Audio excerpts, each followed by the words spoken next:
Hi one welcome back to our new video. അപ്പോൾ നമ്മൾ ഇന്നത്തെ വീഡിയോയിൽ ഡിസ്കസ് ചെയ്യാൻ പോകുന്നത് നെക്സ്റ്റ് വീക്കിലേക്കുള്ള മാർക്കറ്റിൻ്റെ മൂവ്മെൻറ്റ്സും അതിൻ്റെ കുറച്ച് അനാലിസിസും കാര്യങ്ങളൊക്കെയാണ് നമ്മൾ ഈ ഒരു വീഡിയോയിൽ ഡിസ്കസ് ചെയ്യാൻ പോകുന്നത്. ഓക്കെ, അപ്പോൾ നമുക്ക് ഡയറക്റ്റ്ലി വീഡിയോയിലേക്ക് പോകാം. അപ്പോൾ നമുക്ക് ആദ്യം ബാങ്ക് നിഫ്റ്റിയുടെ ചാർട്ട് എന്നുള്ളത് നോക്കാം. ബാങ്ക് നിഫ്റ്റിയുടെ കറണ്ട് വാല്യൂ എന്ന് പറഞ്ഞാൽ നമുക്ക് നോക്കിക്കഴിഞ്ഞാൽ കാണാൻ പറ്റും ഏകദേശം ഒരു 48,800 ഏരിയയിലാണ് കറൻ്റ്ലി മാർക്കറ്റ് ഉള്ളത്. സോ ഞാൻ ഓൾറെഡി എൻ്റേതൊരു അനാലിസിസിൽ കുറച്ച് പൊസിഷൻസ് ഇവിടെ ഓപ്പൺ ചെയ്തിട്ടുണ്ട്.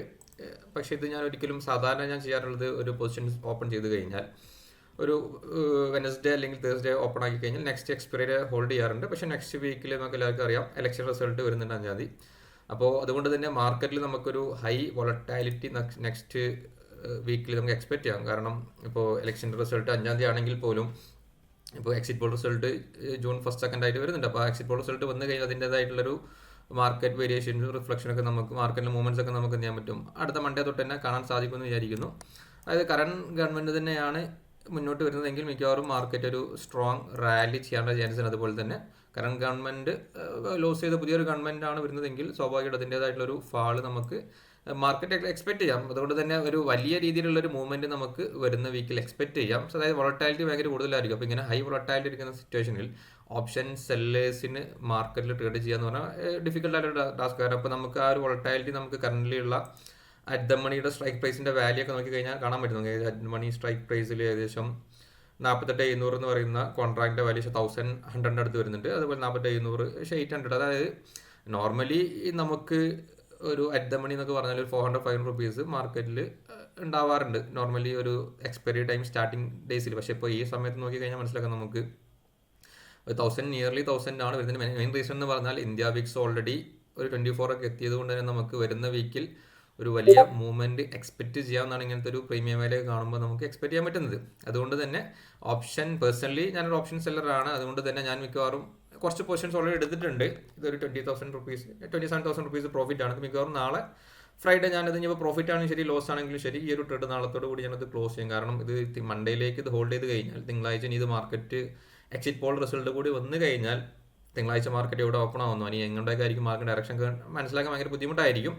അപ്പോൾ ഇനി നാളത്തോടു കൂടി ഈ ഒരു പൊസിഷൻ ക്ലോസ് ചെയ്ത് കഴിഞ്ഞാൽ ഇനി ഇലക്ഷൻ റിസൾട്ട് വന്ന് മാർക്കറ്റൊക്കെ ഒന്ന് സ്റ്റേബിൾ ആയതിനു ശേഷം മാത്രമായിരിക്കും ഞാൻ കൂടുതലും ഒരു ഓപ്പൺ നല്ല രീതിയിലുള്ള ഒരു പൊസിഷൻസ് എടുക്കാൻ ചാൻസസ് ഉള്ളൂ. കാരണം അതുവരെ ചെറിയ ചെറിയ ട്രേഡ്സ് എടുക്കും. പക്ഷേ ഒരു വലിയ ഓപ്ഷൻ സെല്ലിംഗ് പൊസിഷൻസ് മിക്കവാറും ഞാൻ വരുന്ന 2 വീക്കിലേക്ക് എടുക്കാൻ വളരെ ചാൻസ് കുറവാണ്. അപ്പോൾ ഇനി എന്ത് നല്ല ഓപ്പർച്യൂണിറ്റി കിട്ടുകയാണെങ്കിൽ എടുക്കുന്നല്ലാതെ നോർമലായിട്ട് ചെയ്യുന്ന രീതിയിലുള്ള ഒരു ഹൈ ലോട്ടിലുള്ള ട്രേഡ്സ് മിക്കവാറും ഞാൻ അവോയ്ഡ് ചെയ്യും. കാരണം റിസ്ക് ഭയങ്കര കൂടുതലായിരിക്കും ആ ഒരു ഹൈ വോളറ്റാലിറ്റി ഉള്ളത് കൊണ്ട് തന്നെ. ഓക്കെ, അപ്പോൾ ഇത്രയും കാര്യങ്ങളാണ് നമുക്ക് ഈ ഒരു വീഡിയോയിൽ ഡിസ്കസ് ചെയ്യാനുള്ളത്. പിന്നെ അതുപോലെ തന്നെ ലാസ്റ്റ് വീക്കിൽ വീഡിയോയിൽ നമ്മൾ കുറച്ച് പൊസിഷൻസ് ഹോൾഡിംഗ് ഉണ്ടായിരുന്നു. അപ്പോൾ ആ ഒരു വീക്കിൽ നമുക്ക് കിട്ടിയ പ്രോഫിറ്റും കാര്യങ്ങളൊക്കെ നമുക്ക് ഇനി ഡിസ്കസ് ചെയ്യാം. ഓക്കെ, നമുക്ക് ഡയറക്റ്റ്ലി കൺസോളിലേക്ക് പോയി കഴിഞ്ഞാൽ ലാസ്റ്റ് വീക്കിൽ റിപ്പോർട്ട് എടുത്ത് നോക്കാം. P&L futures and option segment എടുക്കാം. റിയലിസ്റ്റഡ് P&L എടുക്കാം. സോ റിയലിസ്റ്റഡ് P&L നമ്മൾ ലാസ്റ്റ് വീക്ക് 23rd to 29 അപ്പോൾ ഈ ഒരു ഡേറ്റിൽ കൊടുത്തു കഴിഞ്ഞാൽ നമുക്ക് കാണാൻ പറ്റും. ലാസ്റ്റ് വീക്കിൽ ഞാനൊരു ചെറിയ പ്രോഫിറ്റ് ആയിരുന്നെങ്കിൽ പോലും ഒരു ചാർജ് കഴിഞ്ഞാൽ ഒരു വലിയ പ്രോഫിറ്റ് ലോസ് ഇല്ലാത്ത രീതിയിൽ 0 എന്ന് വേണമെങ്കിൽ പറയാം. കാരണം കഴിഞ്ഞ വീക്കിൽ ഞാനെടുത്ത പൊസിഷൻസ് ഏകദേശം ഈ ഒരു 49 എന്ന് പറയുന്ന 49,000 എന്ന് പറയുന്ന ഈ ഒരു ലെവലിൽ ഇതായിരുന്നു എൻ്റെ സോൺ ഉണ്ടായിരുന്നു. 49,000ഉം 47 ഈ റേഞ്ചായിരുന്നു ഞാൻ എക്സ്പെക്ട് ചെയ്തിട്ടുണ്ടായിരുന്നു. പക്ഷേ കഴിഞ്ഞ വീക്കിൽ മാർക്കറ്റ് നോക്കി കഴിഞ്ഞാൽ മനസ്സിലാക്കുക ഒരു ഹൈ റാലി നടന്ന് എൻ്റെ ബ്രേക്ക് ചെയ്യാൻ പോയിന്റും കടന്ന് ഒരുപാട് മുകളിലേക്ക് പോയി.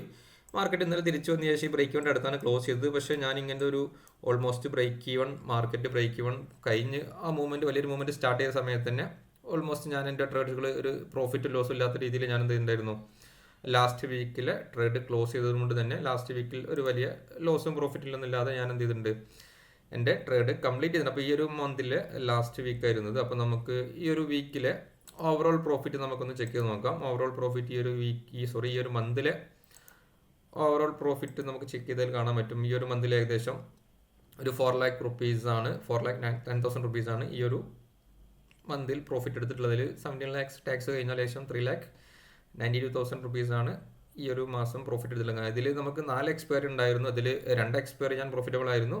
ഒരു എക്സ്പയറി ഏകദേശം 2 lakh സംതിങ് അങ്ങോട്ട് ലോസ് ആയിരുന്നു. ഒരു എക്സ്പയറി ഈ ലാസ്റ്റ് എക്സ്പയറി പ്രോഫിറ്റ് ലോസ് ഇല്ലാത്തത് കൊണ്ട് തന്നെ ഒരു ആവറേജ് ഒരു 4 lakhs റുപ്പീസ് ആണ് ഈ ഒരു മന്തിൽ ഞാൻ ജനറേറ്റ് ചെയ്തിട്ടുള്ളത്. ഓക്കെ, അപ്പോൾ ബാക്കി ഇനി വരുന്ന വീക്കിലുള്ള അപ്ഡേഷൻസും കാര്യങ്ങളൊക്കെ നമ്മൾ ആഫ്റ്റർ ഇലക്ഷൻ റിസൾട്ട് നമ്മൾ ഡിസ്കസ് ചെയ്യും. ഇനി അതുപോലെ തന്നെ പുതിയ ട്രേഡ്സും കാര്യങ്ങളൊക്കെ നമ്മൾ വരുന്ന വീക്കിലെ വീഡിയോയിൽ ഡിസ്കസ് ചെയ്യും. ഓക്കെ, അപ്പോൾ ഇത്രയും കാര്യങ്ങളാണ് നമുക്ക് ഈ ഒരു വീഡിയോയിൽ ഡിസ്കസ് ചെയ്യാനുള്ളത്. അപ്പോൾ താങ്ക്